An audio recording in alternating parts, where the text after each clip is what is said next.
আমি এখন একটা জিনিস ভাবি ইদানিং, যে আমি প্রায় 10 বছরের কাছাকাছি হয়েছে, আমি এগুলো না, যারাই আমার ভাই বলে বা ফ্রেন্ড সার্কেলে যারা বলে, প্রত্যেকটা মানুষের কাছে যদি বলি কিরে তোর কাছে টাকা আছে, বা অন্য কারোর কাছে যদি আমার কাছে টাকা আছে, তারা বলো না আমার কাছে টাকা নাই, এখন যদি টাকা সারি তাহলে টাকা হবে, বা ফ্যামিলির মধ্যে যদি জিজ্ঞেস করি যে টাকা সারি তাহলে টাকা হবে, না হলে টাকা হবে না।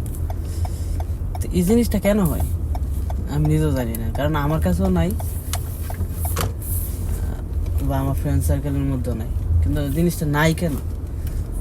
কারণ হলো আমাদের প্রবাসীদের ভিতরে আবেগে কুটকুট কুটকুট করে, যে এত আবেগ যে টাকা কই রাখবে, টাকা দিয়ে দেয়, 1 টাকা সেভিং করবে না, যে 1.5-2 দিন পরে যাইতে হইব, 2 বছর 4 বছর 5 বছর পরে যত যাইতে হইব, দেশে গিয়া 2টা দিন থাকতে হবে শান্তির মধ্যে, ওই জিনিসটা চিন্তা করে না। যেদিন যাইবো ওর 2 মাস আগে টাকা দেওয়া বন্ধ করবো, বন্ধ করলে ওই টাকাটা লয়ে যাবো, আবার দেশের তেল লোন করে আসবো।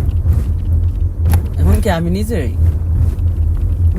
যে প্রত্যেকটা মানুষ এরকম চিন্তা করে, প্রত্যেকটা প্রবাসী, জানি না এই চিন্তাটা কেন আসে, যে আগে ফ্যামিলি দেয়, ফ্যামিলি ভালো চলুক, ফ্যামিলি তো আমাদের জন্য সেভিং করতেছে, কিন্তু শেষ পর্যন্ত দিন শেষে গিয়ে দিই আসলে কিছুই না।